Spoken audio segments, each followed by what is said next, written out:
ವೀಕ್ಷಕರೇ, ಪ್ರತಿಯೊಂದು ಕಷ್ಟಗಳು, ಪ್ರತಿಯೊಂದು ಸಮಸ್ಯೆಗಳು ನಮ್ಮನ್ನ ಆಗಿಂದಾಗಿ ಬಾಧಿಸ್ತಾನೆ ಇರುತ್ತೆ. ಯಾವೆಲ್ಲ ರೀತಿಯಲ್ಲಿ ನಮ್ಮನ್ನ ಸಮಸ್ಯೆಗಳು ಕಾಡ್ಬೋದು ಅಂತ ಅಂದ್ರೆ, ಮಕ್ಳಿಗಾದ್ರೆ ಶಿಕ್ಷಣ ಅಂತ ಹೇಳ್ಬೋದು. ಪ್ರತಿ ಬಾರಿಯೂ ಸಹ ಅಷ್ಟೇ, ಮಕ್ಕಳು ತುಂಟಿತನ ಮಾಡ್ತಾ ಮಾಡ್ತಾ ಶಿಕ್ಷಣದ ಕಡೆ ಗಮನನೇ ಕೊಡೋದಿಲ್ಲ. ಈ ರೀತಿಯಾಗಿ ಶಿಕ್ಷಣದಲ್ಲಿ ಮಕ್ಕಳು ಗಮನ ಕೊಡಬೇಕು. ಎಷ್ಟೇ ಎಷ್ಟೇ ವಿದ್ಯಾಭ್ಯಾಸ ಮಾಡಿದ್ರು ಸಹ ಅವ್ರಿಗೆ ತಲೆಯಲ್ಲಿ ನಿಲ್ತಾ ಇಲ್ಲ.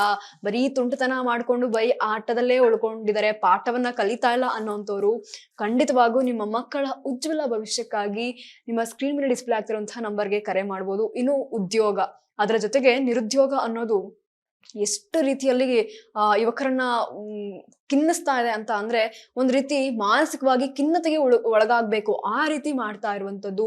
ಅದೇ ರೀತಿಯಾಗಿ ಉದ್ಯೋಗ ಸಿಗ್ತಾ ಇಲ್ಲ ಅನ್ನುವಂಥವ್ರು ಸಹ ನೀವು ಕರೆ ಮಾಡ್ಬೋದು. ಮನೆ ಕಟ್ಟಕ್ ಆಗ್ತಾ ಇಲ್ಲ, ಮನೆ ಇರುವಂತಹ ಸ್ಥಳದಲ್ಲಿ ಒಂದಷ್ಟು ಸಮಸ್ಯೆಗಳು ಆಗಿಂದಾಗಿ ಉದ್ಭವ ಆಗ್ತಾನೆ ಇದೆ.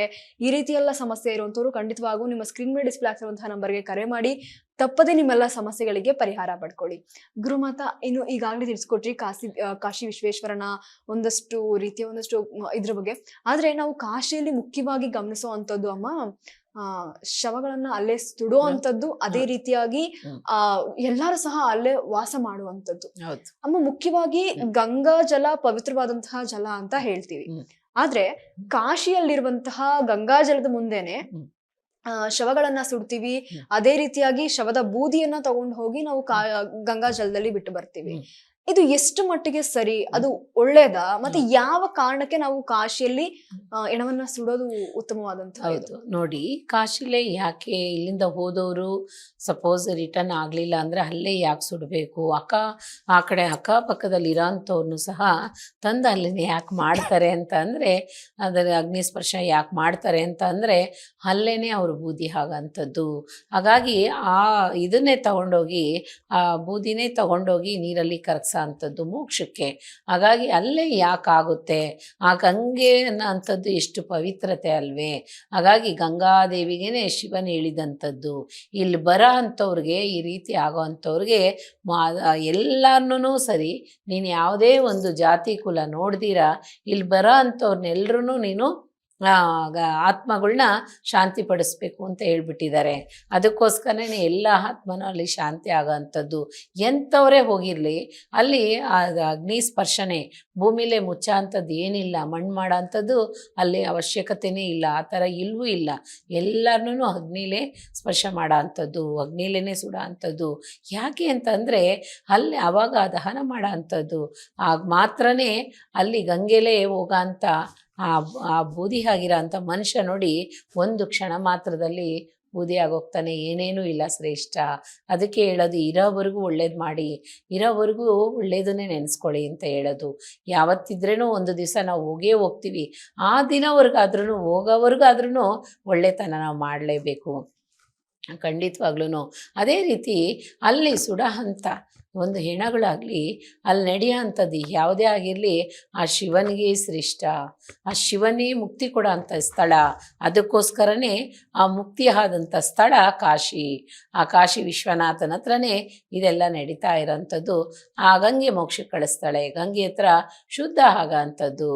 ಆತ್ಮ ಶುದ್ಧ ಆಗಿ ಆ ಭಗವಂತನ ಪಾದದಲ್ಲಿ ಬಂದು ಸೇರ್ತವಂತೆ. ಅದಕ್ಕೋಸ್ಕರನೇ ಅದು ನಡೀತಾ ಇರೋದು. ಗುರುವೇ ಶರಣ. ವೀಕ್ಷಕರೇ, ಪ್ರತಿಯೊಂದು ಕಷ್ಟಗಳಾಗಿರ್ಬೋದು, ಪ್ರತಿಯೊಂದು ಸಮಸ್ಯೆಗಳಾಗಿರ್ಬೋದು ಸಾಕಷ್ಟು ರೀತಿಯಲ್ಲಿ ನಮ್ಮನ್ನ ಬಾಧಿಸ್ತಾ ಇರುತ್ತೆ. ಖಂಡಿತವಾಗೂ ನಿಮ್ಮ ಸ್ಕ್ರೀನ್ ಮೇಲೆ ಇರುವಂತಹ ನಂಬರ್ಗೆ ನೀವು ಕರೆ ಮಾಡಿದ್ರೆ ತಪ್ಪದೆ ನಿಮ್ಮೆಲ್ಲ ಸಮಸ್ಯೆಗಳಿಗೆ, ನಿಮ್ಮೆಲ್ಲ ಕಷ್ಟಗಳಿಗೆ ಗುರುಮಾತಾ ಕರೆ ಮುಖಾಂತರ ನಿಮ್ಗೆಲ್ಲರಿಗೂ ಸಹ ಉತ್ತರವನ್ನ ಕೊಡ್ತಾರೆ. ಎಲ್ಲಾ ರೀತಿಯ ಸಮಸ್ಯೆಗಳಿಗೆ ಪರಿಹಾರವನ್ನ ಕೊಡ್ತಾರೆ ಅಂತಾನೆ ಹೇಳ್ಬೋದು. ಇನ್ನು ಲೈನ್ ಸಿಗ್ತಾ ಇಲ್ಲ, ಲೈನ್ ಕನೆಕ್ಟ್ ಆಗ್ತಾ ಇಲ್ಲ ಅನ್ನುವಂಥವ್ರು ನೇರ ಭೇಟಿಗಾಗಿ ಸಂಪರ್ಕಿಸಿ ಅನ್ನುವಂತಹ ನಂಬರ್ ಡಿಸ್ಪ್ಲೇ ಆಗ್ತಾ ಇದೆ. ಆ ನಂಬರ್ಗೂ ಸಹ ನೀವು ಕರೆ ಮಾಡ್ಬೋದು. ಗುರುಮಾತಾ ಅವ್ರಿಗೆ ನೀವೊಂದು ಮಿಸ್ ಕಾಲ್ ಅವ್ರು ಕಾಲ್ ಮಾಡಿದ್ರೆ ಅವರೇ ನಿಮ್ಗೆ ರಿಟರ್ನ್ ಮಾಡ್ತಾರೆ. ಅದರ ಜೊತೆಗೆ ಅಪಾಯಿಂಟ್ಮೆಂಟ್ ನ ಕೊಡ್ತಾರೆ. ತಪ್ಪದೆ ಅವರ ಆಫೀಸ್ ಅಥವಾ ಅವರ ಮನೆಗೆ ಹೋಗಿ ನೀವು ಮೀಟ್ ಮಾಡ್ಬೋದು. ಎಲ್ಲಾ ರೀತಿಯಲ್ಲೂ ಸಹ ನಿಮ್ಮ ಕಷ್ಟಗಳಿಗೆ ಗುರುಮಾತಾ ಸ್ಪಂದಿಸಿ ಎಲ್ಲಾ ರೀತಿಯಲ್ಲೂ ಸಹ ಉತ್ತರವನ್ನ ಕೊಡ್ತಾರೆ. ಖಂಡಿತವಾಗೂ ಕರೆ ಮಾಡಿ ನಿಮ್ಮೆಲ್ಲ ಸಮಸ್ಯೆಗಳಿಗೆ ಪರಿಹಾರ ಪಡ್ಕೊಳ್ಳಿ. ಗುರುಮಾತಾ, ಇನ್ನು ಈಗಾಗಲೇ ತಿಳಿಸ್ಕೊಟ್ರಿ ಕಾಶಿಯಲ್ಲಿ ಇರುವಂತಹ ಒಂದಷ್ಟು ಪವಿತ್ರವಾದಂತಹ ವಿಚಾರದ ಬಗ್ಗೆ. ಯಾಕೆಂದ್ರೆ ನಾವ್ ಇಷ್ಟು ದಿನ ಅನ್ಕೋತಾ ಇದ್ವಿ ಅದು ಪವಿತ್ರವಾದಂತಹ ಸ್ಥಳ, ಅದ್ರಲ್ಲೂ ನಿಜಕ್ಕೂ ಪವಿತ್ರವಾದಂತಹ ಸ್ಥಳ. ಯಾಕೆ ಅಂತ ಅಂದ್ರೆ ಶಿವ ಹಿಂದೆ ಆಗಿರ್ಬೋದು, ಇವಾಗ ಆಗಿರ್ಬೋದು, ಸ್ಮಶಾನ ಕಾಯೋ ಒಂದು ರುದ್ರದೇವ ಅಂತ ಈಗಾಗಲೇ ತಿಳಿಸ್ಕೊಟ್ಟಿದ್ರಿ. ಅದೇ ರೀತಿಯಾಗಿ ಇವಾಗ ನಾಗಸಾಧುಗಳು ಮೈಯೆಲ್ಲ ವಿಭೂತಿ ಬಳ್ಕೊಂಡು ಹ್ಮ್. ಆಮ್, ಆ, ಅರೆನಗ್ನವಾಗಿ ಹೌದು. ಓಡಾಡ್ಕೊಂಡಿರ್ತಾರೆ. ಹ್ಮ್. ಇವರ ವಿಶೇಷತೆ ಏನು ಅಮ್ಮ? ನೋಡಿ. ಅಂದ್ರೆ ಯಾಕೆ ಅವರು ಹ್ಮ್. ಮೈಯೆಲ್ಲ ವಿಭೂತಿ ಬಳ್ಕೊಂಡಿರ್ತಾರೆ? ಹ್ಮ್. ಅದರ ಜೊತೆಗೆ ಏನಾದ್ರೂ ವೈಜ್ಞಾನಿಕವಾಗಿ ಅಥವಾ ಆಧ್ಯಾತ್ಮಕವಾಗಿ ಏನಾದ್ರೂ ವಿಚಾರ ಇದೆಯಾ? ಖಂಡಿತ ಇದೆ ನೋಡಿ. ಹೇಗೆ ಅಂತಂದರೆ ಅವರು ಸುಟ್ಟ ಹೆಣದಲ್ಲಿ ಇರೋ ಅಂಥದ್ದೇ ಆ ಬೂದಿನ ದೇಹದಲ್ಲಿ ಬಳ್ಕೊತಾರೆ. ಯಾಕೆ ಅಂದರೆ ಸಾಧುಗಳವರು, ಅವ್ರಿಗೆ ಅನ್ಯಾಯ ಏನು ನ್ಯಾಯ ಏನು ಏನೂ ಗೊತ್ತಿಲ್ಲ. ಇವ್ರ ಮನುಷ್ಯನಿಲ್ವಾ? ಏನೂ ಇಲ್ಲ. ಅವ್ರಿಗೆ ಎಲ್ಲನೂ ಒಂದೇ ಆಗಿದೆ. ಶಿವ ಮಾತ್ರನೇ ಕಣ್ಣು ಕಾಣಿಸ್ತಾರೆ ನೋಡಿ. ನಾವು ಯಾರೂ ಶಿವನ ನೋಡೋಕ್ಕೆ ಸಾಧ್ಯ ಇಲ್ಲ. ಅಂಥವರು ಖಂಡಿತ ನೋಡಿರ್ತಾರೆ. ಯಾಕೆ ಅಂತಂದರೆ ಅವ್ರಂಥವ್ರು ನೋಡಿರ್ತಾರೆ ಅಂದರೆ ಅವ್ರ ಹತ್ರ ಸುಳ್ಳಿಲ್ಲ. ಅದೇ ರೀತಿ ನಿರಾಕಾರವಾಗಿರ್ತಾರೆ. ಯಾವಾಗ್ಲೂ ಏನೂ ಗೊತ್ತಿರಲ್ಲ ಅವ್ರಿಗೆ. ಇವಾಗ ಬಟ್ಟೆನೇ ಹಾಕಬೇಡಿ ನೀವು, ಎಲ್ಲರೂ ನನ್ನನ್ನು ನೋಡ್ತಾ ಇದ್ದಾರೆ ಅಂತ ಅವ್ರಿಗೆ ಚಿಂತೆನೇ ಇರಲ್ಲ. ಕಾರಣ ಏನು ಅಂದರೆ ಅಷ್ಟು ಸಾಧುಗಳಾಗಿ ಯಾವುದ್ರ ಬಗ್ಗೆನೂ ಚಿಂತೆನೂ ಇಲ್ಲ ಅವ್ರಿಗೆ. ಯಾವುದ್ರ ಬಗ್ಗೆನೂ ಚಿಂತೆಯಲ್ಲೇ ಇರೋದಿಲ್ಲ. ಕಾರಣ ಏನು ಅಂದರೆ ಅವ್ರಿಗೆ ಗೊತ್ತಿರೋದು ಶಿವ ಮಾತ್ರನೇ, ಶಿವ ಮಾರ್ಗ ಮಾತ್ರನೇ ಹುಡುಕ್ತಾರೆ. ಶಿವ ಏನೆಲ್ಲ ಮಾಡ್ತಾರೋ, ಶಿವನ ಯಾಕೆ ರುದ್ರ ದೇವರು ಅಂತ ಹೇಳ್ತೀವಿ ಅಂದರೆ ನೋಡಿ, ಹರಿಶ್ಚಂದ್ರ ಕಾಯ್ದ್ರು ಆ ಮಸಾಣನ, ಆಮೇಲೆ ನೋಡಿದ್ರು ರುದ್ರ ದೇವರಾಗೆ ಬಂದರು. ಯಾರು ಹರಿಶ್ಚಂದ್ರ? ಶ್ರೀರಾಮಚಂದ್ರನ ವಂಶದಲ್ಲಿದ್ದಂಥ ಆ ಶ್ರೀರಾಮಚಂದ್ರನಿಗೆ ಫಸ್ಟ್ ಆಗಿದ್ದಂಥವರೇ ಸತ್ಯ ಹರಿಶ್ಚಂದ್ರ. ಅವರಿಂದ ಆಗಿದ್ದಂಥದ್ದೇ ಶ್ರೀರಾಮಚಂದ್ರ ಮೂರ್ತಿ. ಅವ್ರ ವಂಶದಲ್ಲಿ ಬರೋ ಅಂಥವರೇ ಶ್ರೀರಾಮಚಂದ್ರ ಮೂರ್ತಿ. ನೋಡಿ ಯಾಗೆಲ್ಲ ಒಂದು ಲಿಂಕ್ ಬರ್ತಾ ಇದೆ. ಹಾಗಾಗಿ ರುದ್ರ ದೇವರು ಯಾರು?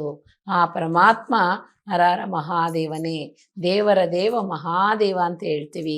ಕಾರಣ ಏನು ಅಂತಂದರೆ ಮೋಕ್ಷಕ್ಕೆ ಕಳಿಸ್ಬೇಕು ಅಂತಂದರೆ, ಮೋಕ್ಷಕ್ಕೆ ಆದಿ ಅಂದರೆ ಅವ್ರು ಮಾತ್ರನೇ. ಅದಕ್ಕೆ ಹೇಳೋದು ಶಿವನಿಗಿಂತ ಮಿಂಚಿದವ್ರು ಯಾರೂ ಇಲ್ಲ. ಯಾಕೆಂದರೆ ಲಯಕರ್ತನೂ ಅವರೇ, ಸೃಷ್ಟಿಕರ್ತನೂ ಅವರೇ, ಪ್ರಾಣ ಕೊಡೋನು ಅವನೇ, ಪ್ರಾಣ ತಗೊಳ್ಳೋನು ಅವನೇ. ಅವನಾಗಿದ್ಮೇಲೆ ನಾವೆಲ್ಲ ಮುಂದೆ ಏನೂ ಇಲ್ಲ. ಹಾಗಾಗಿ ಅಲ್ಲಿರೋ ಅಂಥವರು ಎಂಥ ಸಾಧು ಸಜ್ಜನರುಗಳೇ ಆಗಿರಲಿ, ಮಹಾಮುನಿಯರುಗಳೇ ಆಗಿರಲಿ, ಅವ್ರಿಗೆಲ್ಲ ಆ ವಿಭೂತಿನೇ ಅವ್ರಿಗೆ ಎಲ್ಲನೂ ಅಲಂಕಾರ.